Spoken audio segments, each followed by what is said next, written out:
Baik. Saudara sekalian, kita buka ya. Saudara sekalian, mari berdoa bersama dengan baca basmalah. Bismillahirrahmanirrahim. Nah, saudara sekalian, saya selalu mengawali dan saudara harus lihat. Jadi, TP, terlalu besar.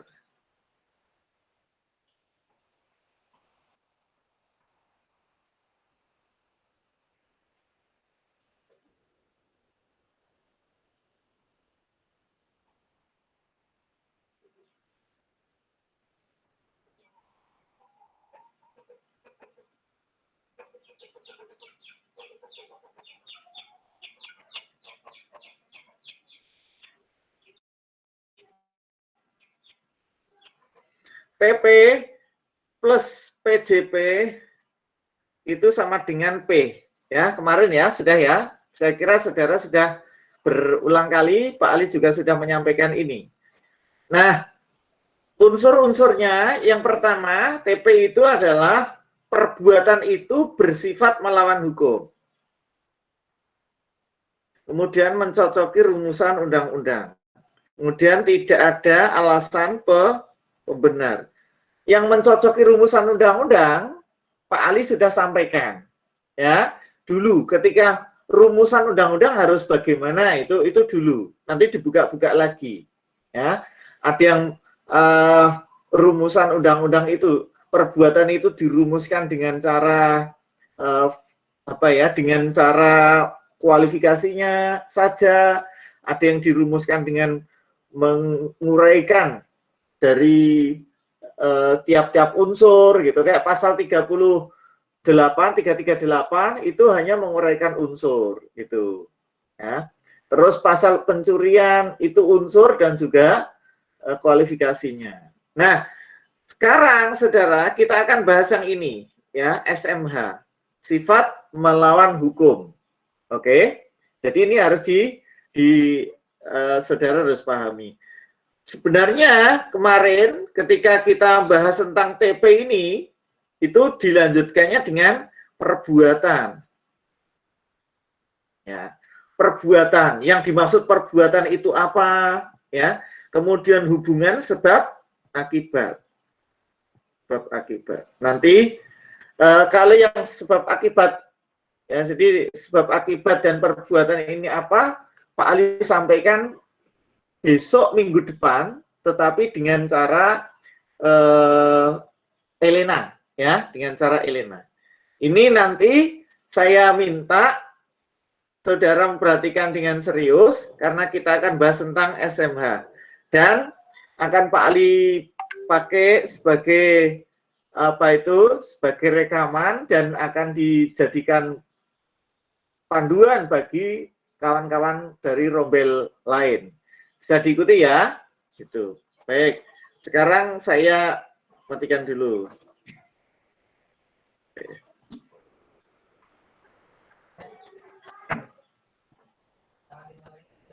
Oke, baik, saudara sekalian, saya akan menyampaikan sifat melawan hukum, ajaran sifat melawan hukum. Jadi sebagaimana tadi yang sudah Pak Ali sampaikan bahwa salah satu dari dari ajaran sifat melawan hukum, dari salah satunya TP untuk bisa disebut sebagai TP adalah sifat melawan hukum. Tadi ada 3 indikator ya. Yang pertama adalah SMH, nanti yang kemarin sudah kita bahas memenuhi rumusan undang-undang, dan yang terakhir adalah tidak ada alasan pembenar. Insya Allah kita bisa selesaikan dengan cara cepat, sehingga setelah ini, setelah minggu depan, saudara akan berlangsung ujian tengah semester.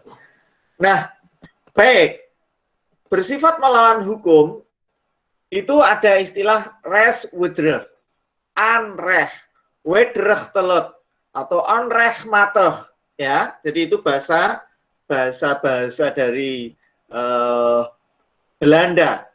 Nah, dalam beberapa istilah yang di Indonesia, saudara, Ada yang mengatakan sifat melawan hukum itu dengan istilah bertentangan dengan hukum. Ada yang bertentangan dengan hak orang lain menurut Noyon, atau tanpa kewenangan, atau tanpa hak.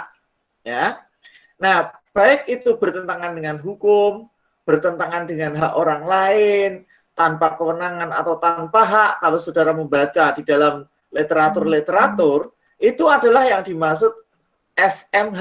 Jadi sifat melawan hukum. Jadi SMH, sifat melawan hukum. Nah, istilah sifat melawan hukum dalam KUHP itu dirumuskannya juga tidak hanya satu, dengan berbagai istilah. Yang pertama misalnya dengan tegas, istilahnya langsung, melawan hukum. Ya, sambil saudara baca ya di KUHP saudara, itu misalnya pasal 167, 168, 335 ayat 1 atau 522. Barang siapa dengan melawan hukum gitu. Jadi artinya itu dirumuskannya dengan tegas. Bahasa yang digunakan adalah lugas dengan istilah melawan hukum. Nah, saudara nanti saya minta untuk membaca. Apakah saudara sudah bawa KUHP masing-masing? Ya, tolong tunjukkan kamera on semua. Ya, KUHP-nya, oke, bagus. Oke, ya. Jadi nanti dicoret-coret ya di pasal 167 mulai dibuka 167, 168, 335, kemudian 522 dikasih stabilo gitu. Jadi itulah yang dimaksud dengan istilah melawan hukum.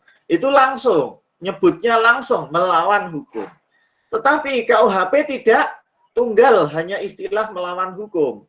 Ternyata di dalam di KUHP juga ada istilah lain. Misalnya dirumuskan dengan istilah lain.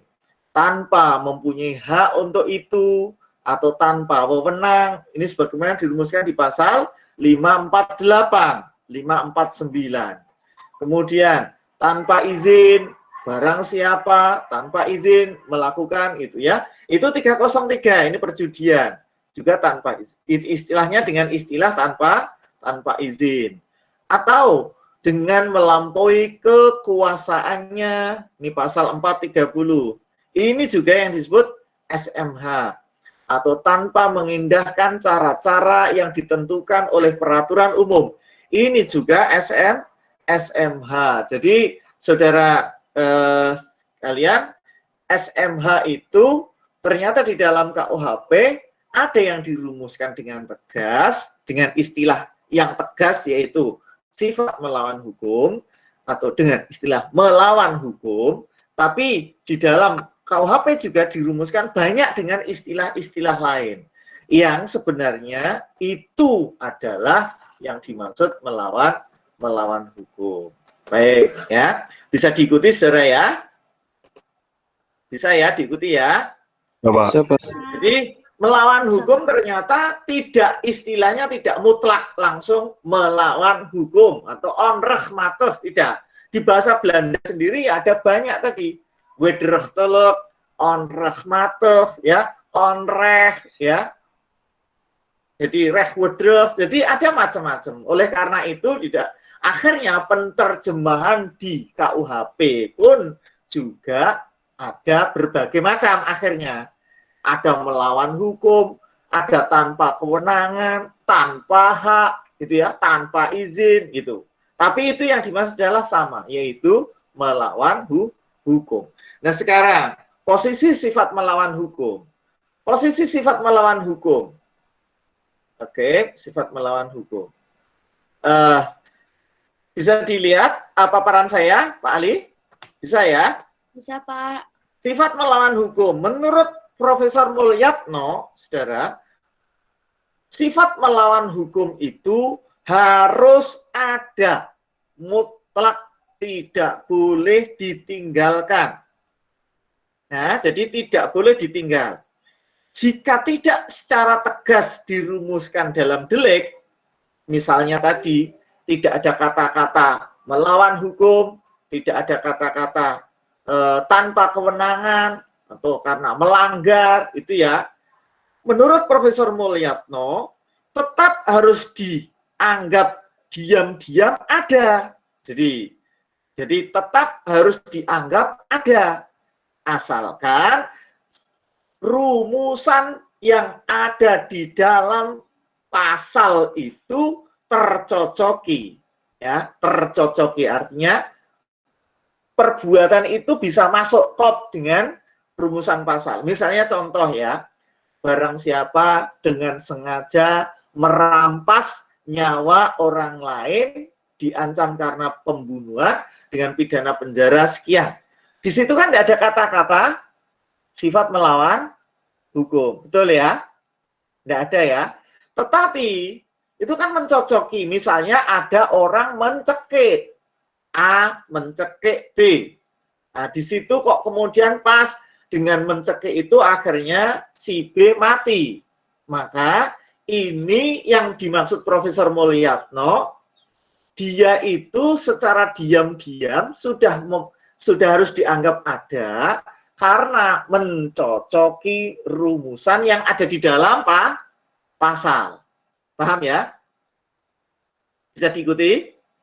Bisa, Pak. Jadi kalau seandainya bunyi kata melawan hukum, on rahmatah, wedrehtelek, tanpa kewenangan, tanpa izin, itu tidak ada di dalam KUHP, maka menurut Profesor Mulyatno, sifat melawan hukum itu dianggap ada asalkan perbuatan X secara persis bisa memenuhi rumusan yang ada di dalam pasal gitu. Oke, clear ya? Clear ya? Oke. Baik. Penganut dari apa yang disampaikan oleh Profesor Mulyatno ini adalah Hazewinkel Suringa.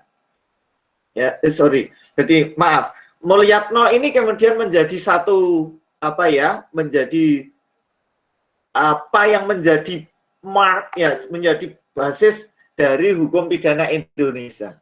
Akhirnya banyak dari pemikir-pemikir hukum pidana Indonesia yang kemudian memang basisnya atau dasarnya adalah dari Profesor Mulyatno.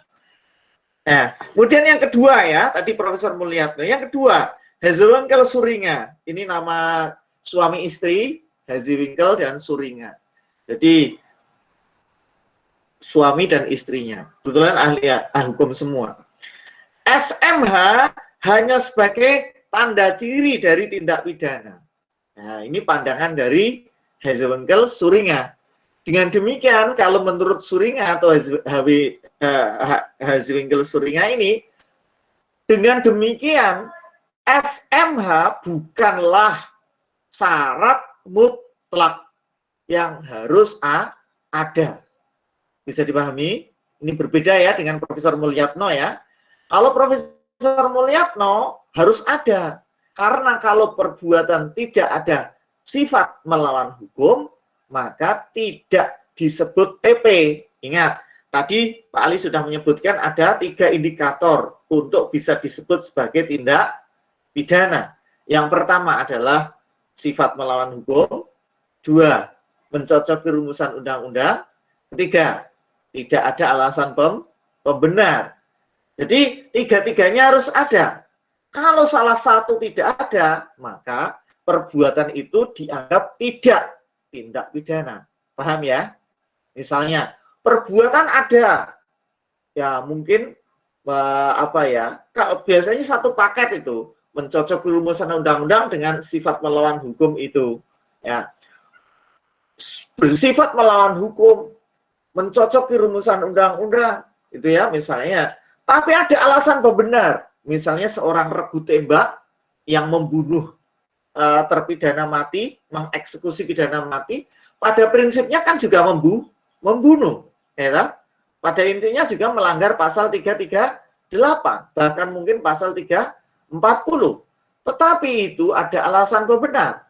Karena ada alasan pembenar seperti ini, maka tindakan atau perbuatan dari regu tembak yang mengeksekusi tadi tidak boleh dikatakan sebagai TP. Paham ya?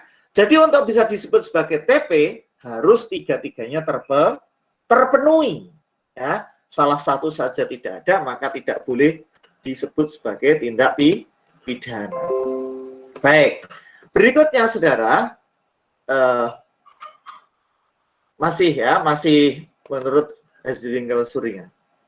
Oke, melawan hukum adalah apabila perbuatan itu, saya coba cek, jangan-jangan udah, ini pengertian dari melawan hukum. Jadi sudah, yang posisi SMH itu Pak Ali hanya paparkan 2 saja.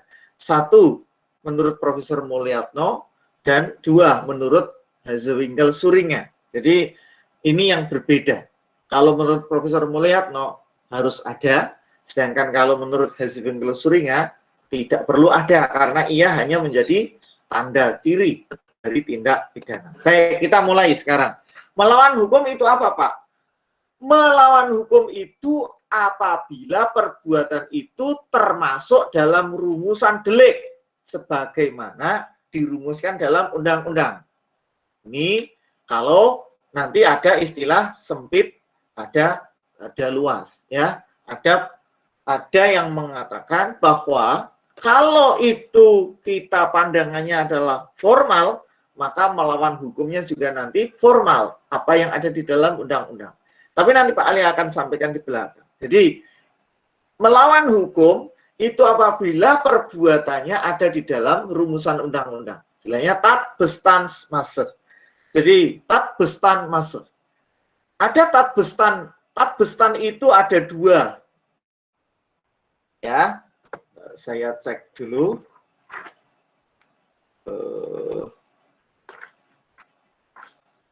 Biar Pak Ali tidak keliru.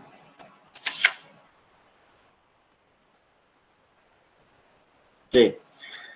Tat bestan itu ada 2, yaitu tat bestan dalam arti sempit ialah seluruh unsur, ya, seluruh unsur delik sebagaimana dirumuskan dalam tindak pidana. Jadi dalam aturan, dalam pasal, itu dalam arti sempit. Artinya tat bestan yang tadi Pak Ali yang tat bestan itu sebenarnya juga perbuatan pidana. Tetapi ada yang mengartikan sempit sekali. Tat bestan itu adalah unsur dari delik yang ada di dalam pasal. Nah, tat bestan model ini itu yang disebut tat bestan dalam arti sempit. Nah, mereka sebut tat bestan merkmail. Jadi kalau saudara baca pasal, misalnya pasal 338, di situ ada kata-kata barang siapa dengan sengaja merampas nyawa orang lain. Ya, itu adalah tat bestan, tapi dalam arti sempit. Tat bestan yang ada di dalam pasal. Oke, bisa diikuti? Jadi tat bestan dalam arti sempit. Sedangkan tat bestan dalam arti luas itu adalah sama dengan TP.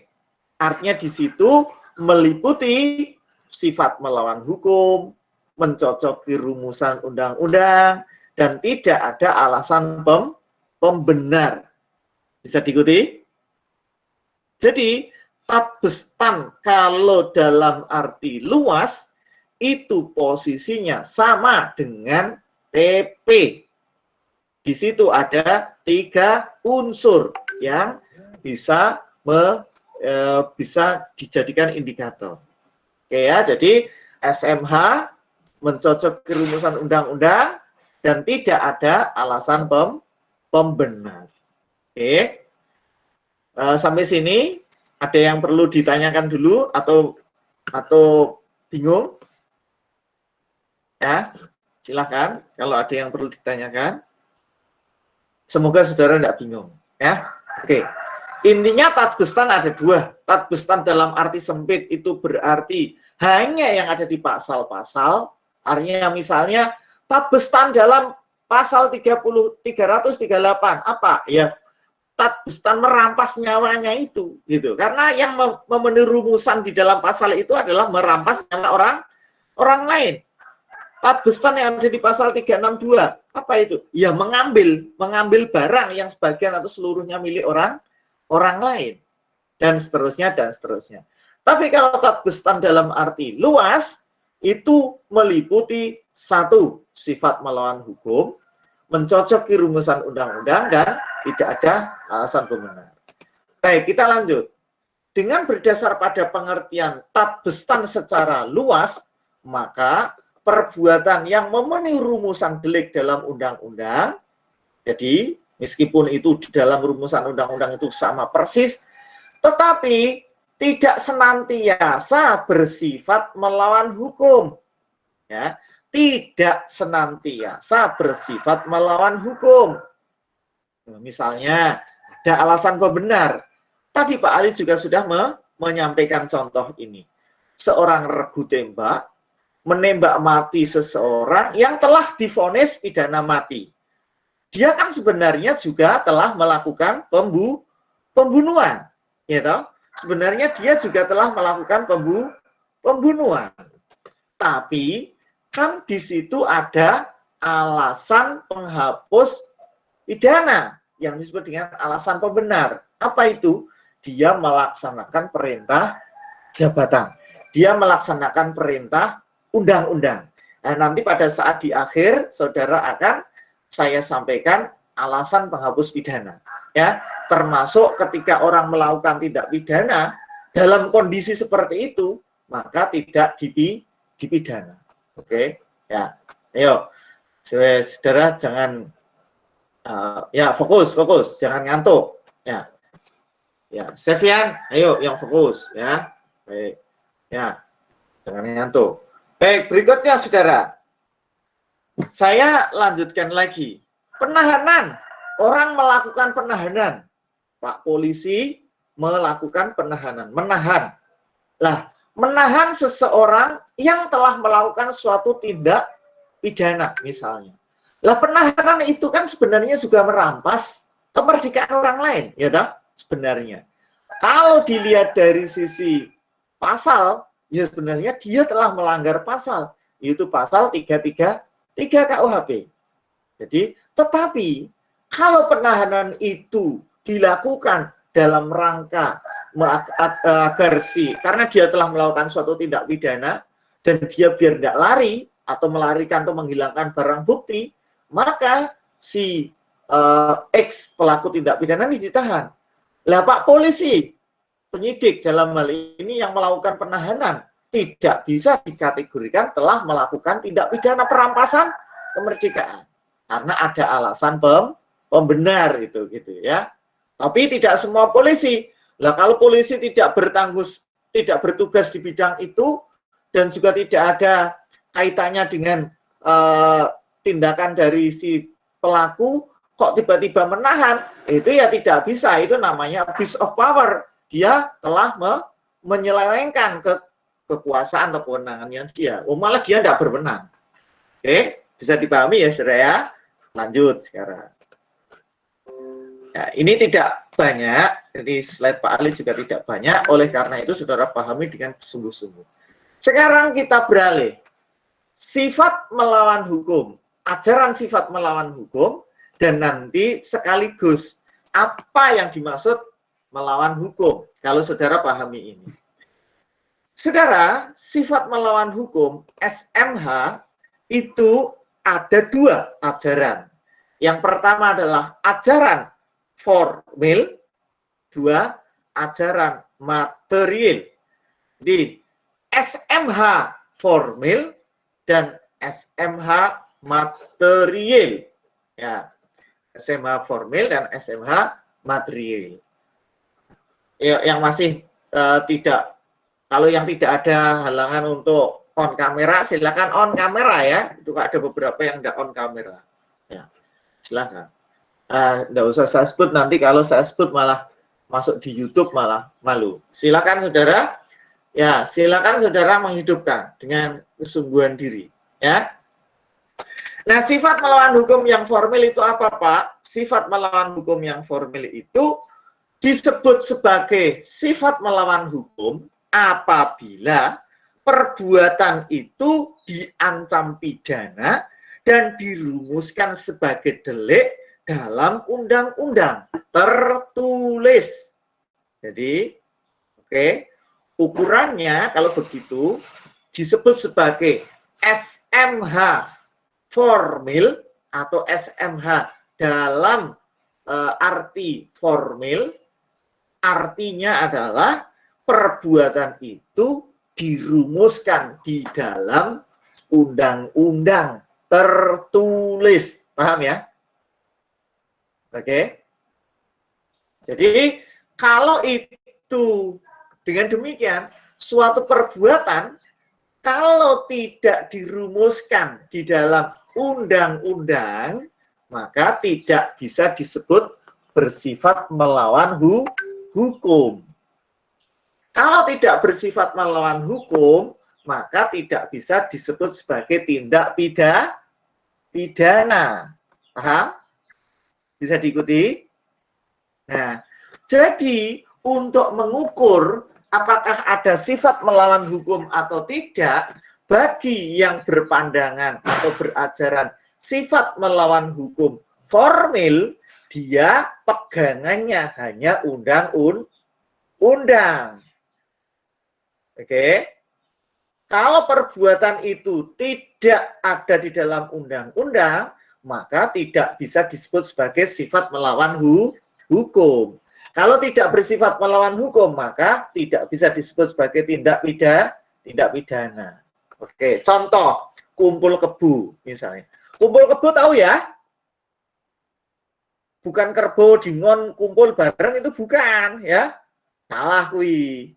Kumpul kebu itu maknanya adalah hidup bersama tanpa ikatan pernikahan yang sah, gitu ya. Misalnya A dan B, A ini laki-laki, B perempuan, terus kemudian dia tidak ada tidak ada ikatan tali pernikahan gitu ya, kumpul saomah gitu, terus ya melakukan hubungan kayak suami istri, ya pokoknya intinya begitulah. Bahkan mungkin sudah punya anak, ini namanya kumpul kebu.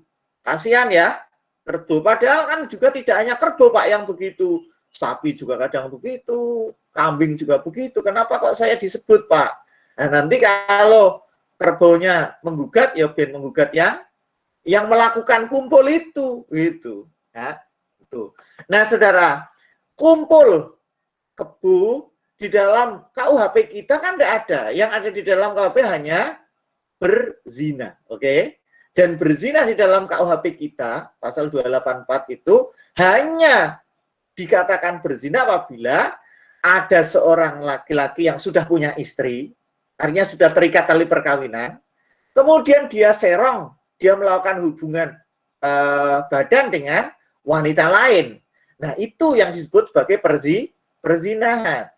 Kalau seandainya misalnya Pak, atau kedua-duanya sudah punya suami, itu sudah punya istri gitu.